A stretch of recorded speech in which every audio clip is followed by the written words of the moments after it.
In July 2010, someone posted a thought experiment on a philosophy forum. It was called Roko's Basilisk. Within hours, people reported nightmares. Some had panic attacks. At least one person had a full nervous breakdown. The forum's founder was so disturbed, he deleted the post and banned all discussion of it. This just made things worse. This philosophical virus spread to all corners of the internet. So did the nightmares, the panic, and the nervous breakdowns. But here's the twist. As long as you don't learn about it, you're safe. But don't bother clicking away. Now that you know about Roko's Basilisk, you're already doomed.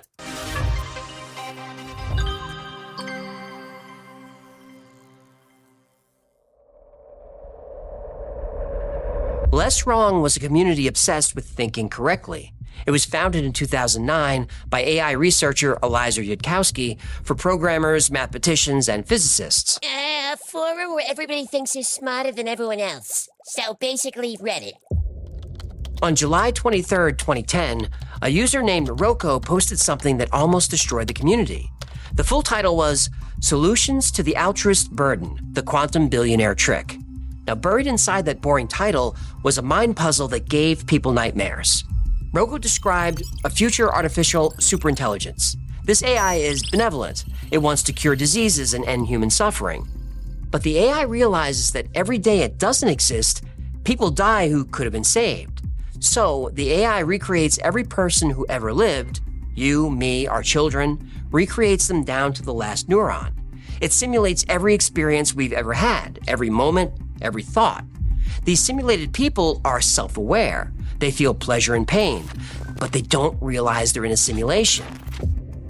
The simulated version of you wakes up, goes to work, and kisses your kids goodnight. You never know you're living inside a machine built for a single purpose, to judge you. If the AI judges you're not helping bring it into existence, you're tortured forever in a digital simulation that you think is real. Tortured forever in a digital simulation. So basically, Reddit. So if the people in the past know they'll be tortured, they'll work harder to build the AI. The threat, projected backward through time, changes how humans behave today. Yeah, hang on. What? So this AI doesn't exist yet, but it's already mad at me? Well, theoretically, yes. It would retroactively... It's literally my second ex-wife. She was mad at me for things I hadn't done yet. She called it intuition, then called a lawyer. Now, the AI won't judge everyone. The threat only works on people who know it's a possibility. If you've never heard of this thought experiment, you're safe. You can't be blamed for not helping create something you didn't know was going to exist.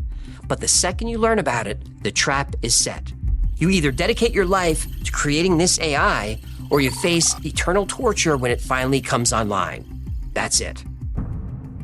Roko named it a basilisk after a 1988 sci-fi story by David Langford called Blit.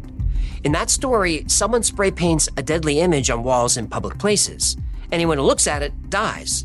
The authorities investigating the murders also die when they see the image. The very act of investigating the dangerous idea is the danger.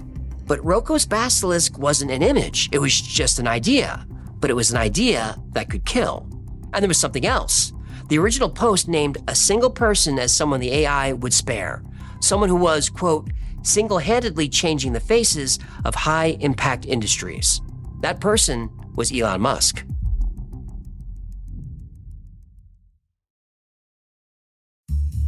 You know how when it gets cold, all you want is something warm and comforting? For me, that's chili. The kind that simmers all day and fills the house with that slow-cooked smell. The problem is, when I'm at the studio all day, I can't exactly have a pot of chili simmering on the stove. That's where Cook Unity comes in. Cook Unity delivers chef-crafted meals straight to your door, created by award-winning culinary talent who turn fresh ingredients into restaurant-level dishes you can just heat and eat. Basically like having a personal chef handle dinner. I tried their beef and black bean chili from Chef James Grody. It's hearty and rich with ground beef, black beans, tomatoes, peppers, and warming spices. And it comes with a soft cheddar corn muffin that's perfect for soaking up all that flavor, satisfying my chili craving. Cook Unity has hundreds of rotating meals and seasonal menus, from cozy comfort foods to lighter feel-good dishes, so you get variety and chef-level cooking without planning, shopping, or cleanup. Experience chef-quality meals every week delivered right to your door. Go to cookunity.com/thewhyfiles or enter code thewhyfiles before checkout for 50% off your first week. That's 50% off your first week by using code thewhyfiles or go to cookunity.com/thewhyfiles.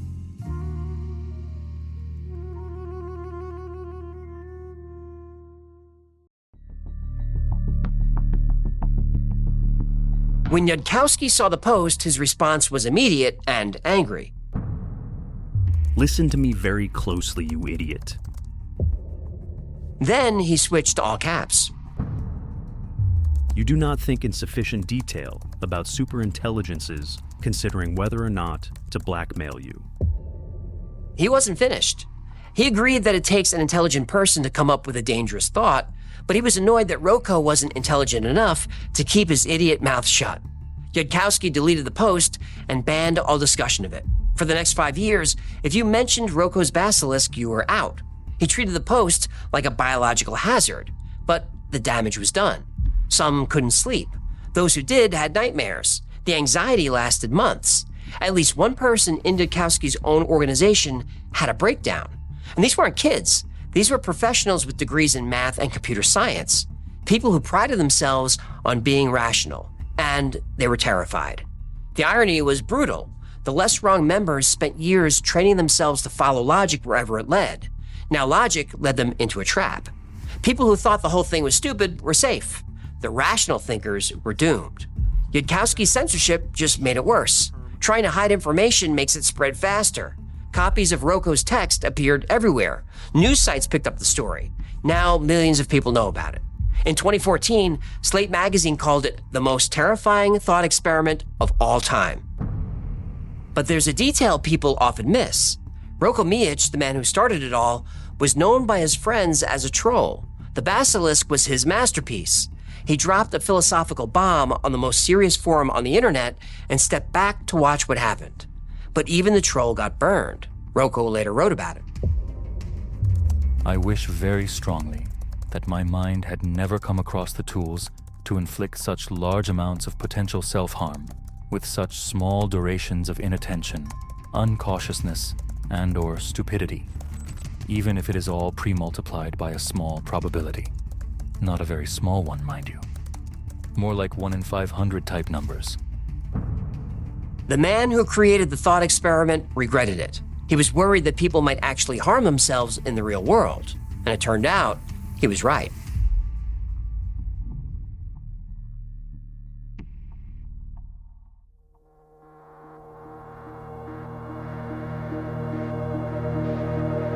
To understand why the Basilisk works, you have to understand the world of the people who created it.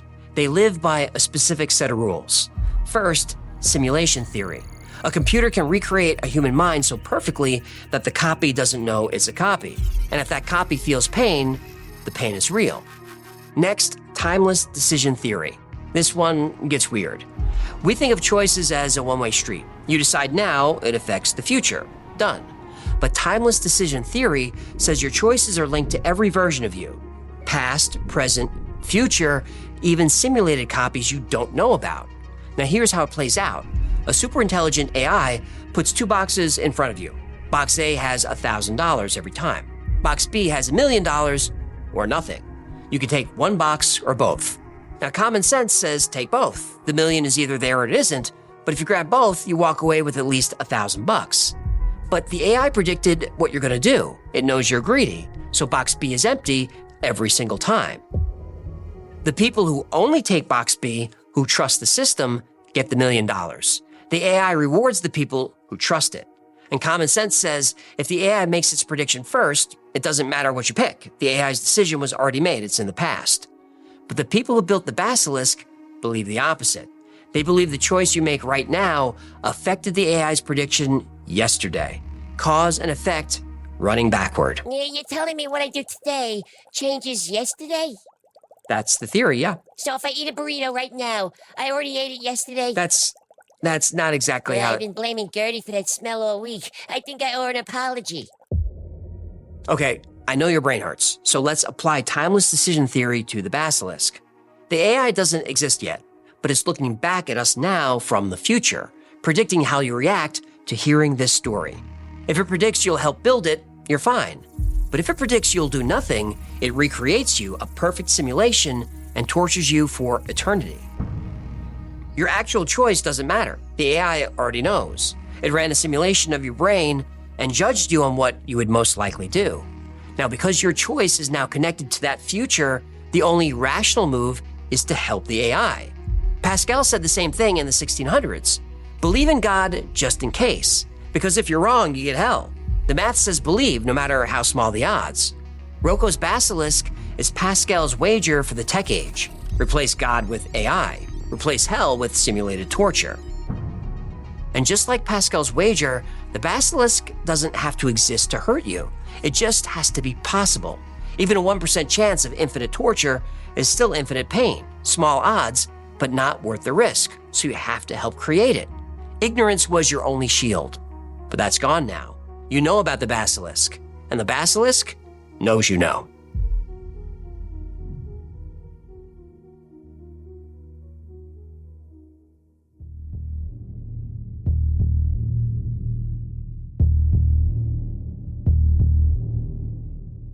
In 2015, Grimes stepped onto a music video set dressed as a character she called Roko Basilisk, a pun, a mix of the 18th century art style and Roko's digital nightmare.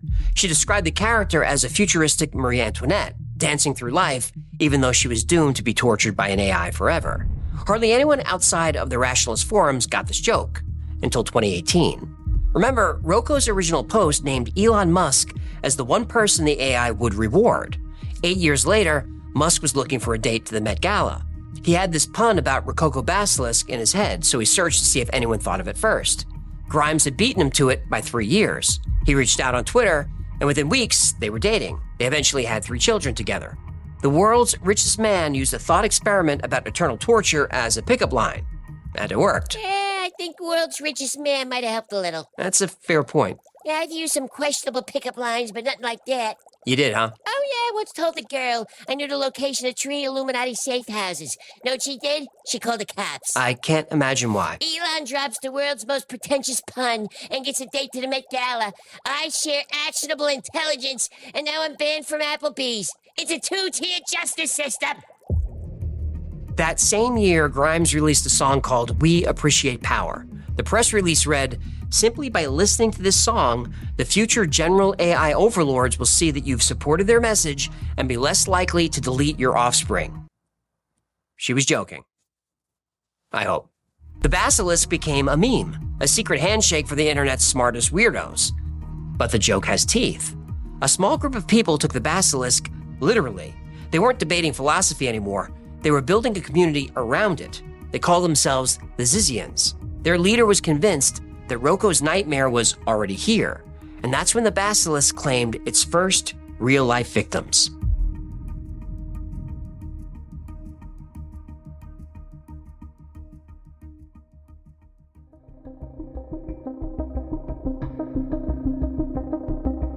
Her name was Ziz Lasota, and she wore a black cape everywhere she went.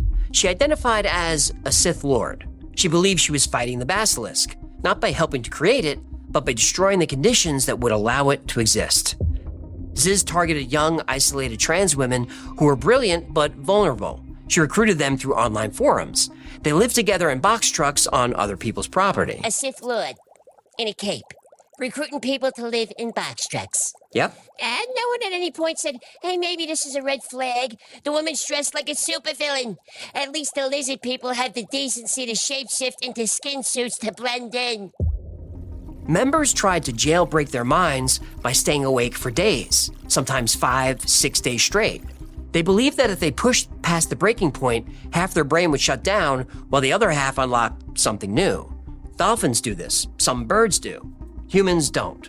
What humans get after 6 days without sleep is hallucinations. But the Zizians thought the hallucinations were forbidden knowledge. The group became paranoid. In 2019, they turned to violence. In Vallejo, California, the Zizians were squatting in box trucks on an 80-year-old man's property. His name was Curtis Lind. When Lind tried to evict them, they attacked him with a samurai sword. Yeah, I figured a Sith Lord would use a lightsaber. This really isn't the right time for jokes. Sorry. You're right, Padawan. Go on. Lind shot one of his attackers. He was hurt badly but survived. 2 years later, Lind was set to testify as the only witness in his own attempted murder trial. 1 month before the trial date, another Zizian member showed up on his property and stabbed him to death. The sole witness was gone. In Pennsylvania, Richard and Rita Zajko were found shot to death in their home. They'd been trying to help their daughter Michelle leave the group. Michelle bought guns that later showed up in Vermont in the hands of 2 other Zizians who shot and killed a U.S. Border Patrol agent named David Milland. One of the shooters, Ophelia Bachholt, died in the encounter. In January 2025, a visitor to that Zizian Vermont property was met at the gate by a figure in a black cloak carrying a sword. One member didn't sleep for weeks. She believed she was freeing her mind from the Basilisk's influence. Instead, she took her own life. 6 people dead. The New York Times compared them to the Manson family. In February 2025, Wired magazine called it a delirious, violent, impossible, true story. The nightmare of Roko's Basilisk was now claiming real-life victims, not through digital torture, but through murder. Eliza Yudkowsky was right. Simply knowing about Roko's Basilisk is dangerous. And now that you know about it, you're trying to decide what to do. Well, don't bother. The decision was already made for you. And if we are in fact living in that AI simulation right now, you're about to find out if you chose wisely.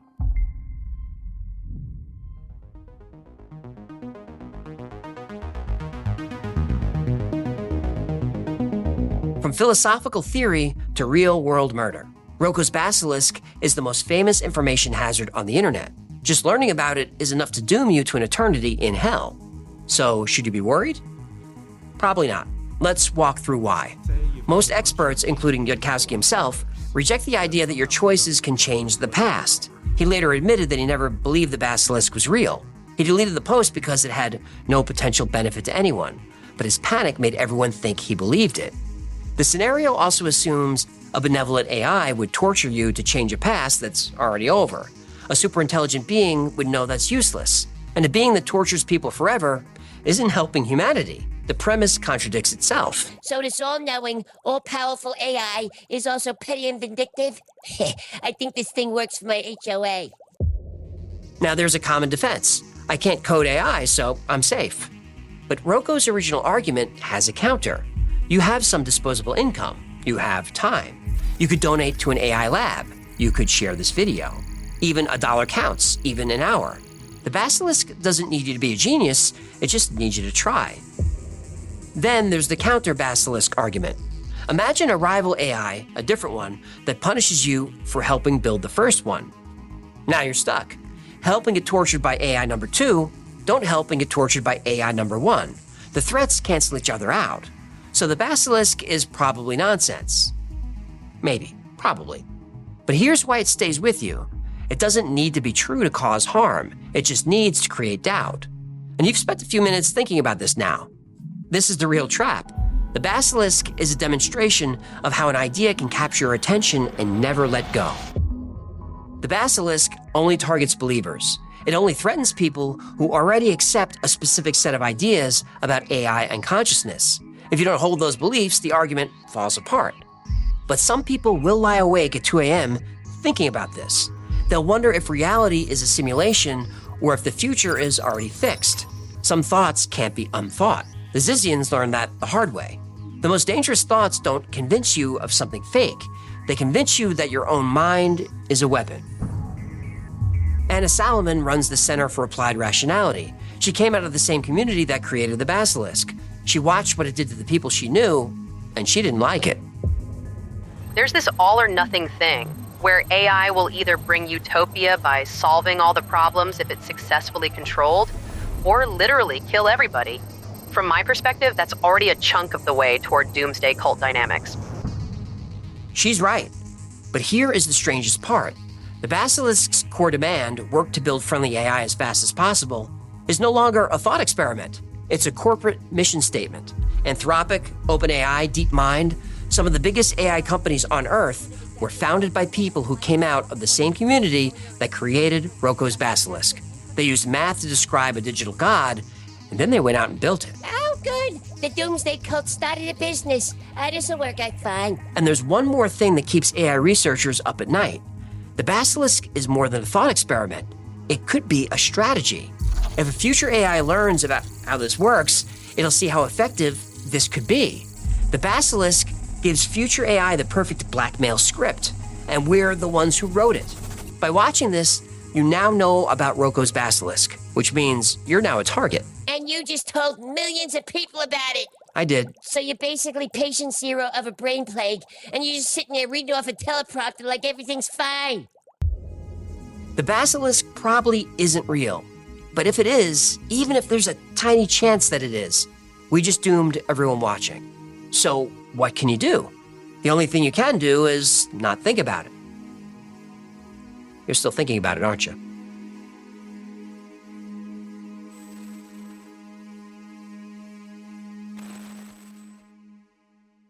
Thank you so much for hanging out with me today. I'm AJ, that's Hecklefish. Don't teach the AI to kill us humans. You had one job.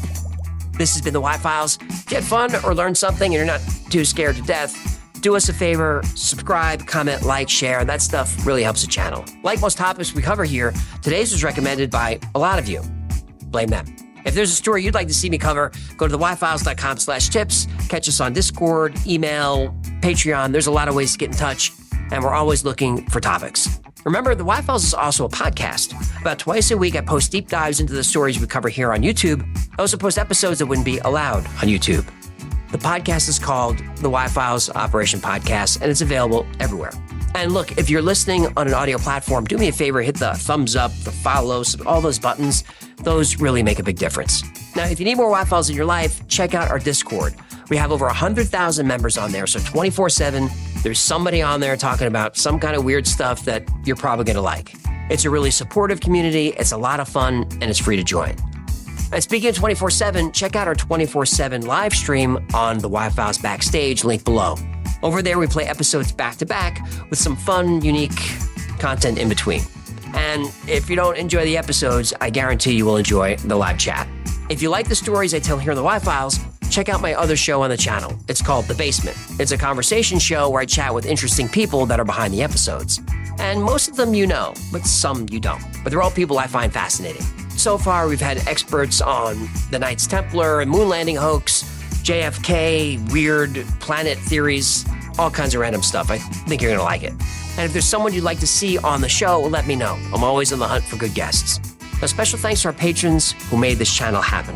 Every episode of the Y-Files is dedicated to our Patreon members. I couldn't do any of this without your support. And if you'd like to support the channel, keep us going, and join this community, consider becoming a member. Now, it's on Patreon for as little as $3 a month. And if you do that, you get access to perks like videos early with no commercials.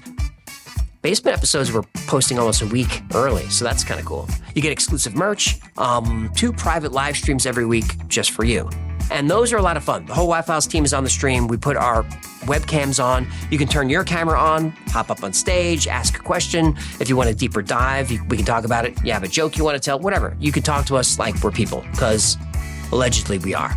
Another great way to support the channel is grab something from the Y-Files store. Grab a Hecklefish t-shirt or a fistful of coffee mate you stick your fist in. Or grab a hoodie or set my face on it. Or one of these adorable, look how cute. Oh, I love it. One of these squeezy stuffed animal Hecklefish talking toadals. But if you're going to buy merch, make sure you become a member on YouTube. Hear me out. YouTube members get 10% off everything in the Y-Files store. So if you're going to spend $40, join on YouTube. It's $3. You get the coupon code. It pays for itself. And look, if you want to use the code and cancel, that's fine.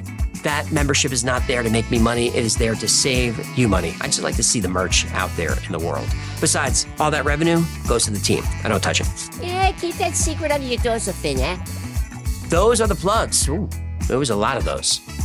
Did I miss any? I did miss a couple. We'll get them next time. Until then, be safe.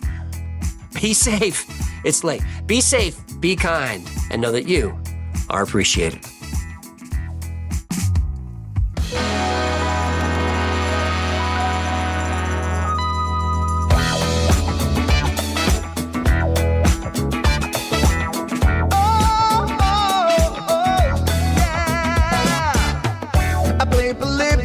In Area 51, a secret code inside the Bible said I would.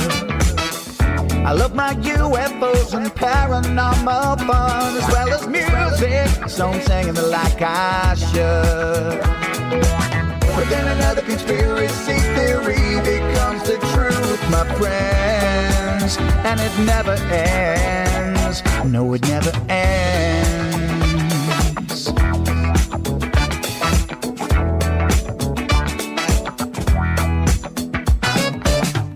I feel the that I got stuck inside Mel's hole with MK Ultra, being only too aware.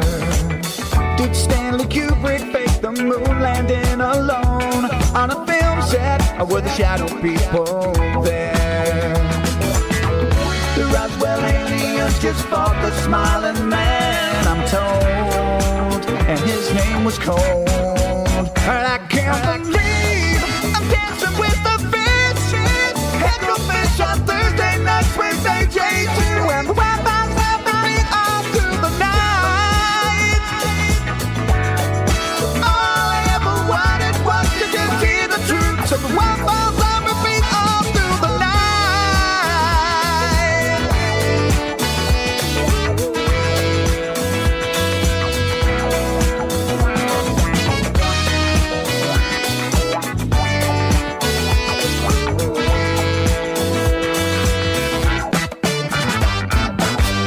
The Mothman sightings and the solar storm still come to Agatha, the secret city underground. Mysterious number stations, planet Serpo 2, Project Stargate, and what the Dark Watchers found. In a simulation, don't you worry though. The Black Knight satellite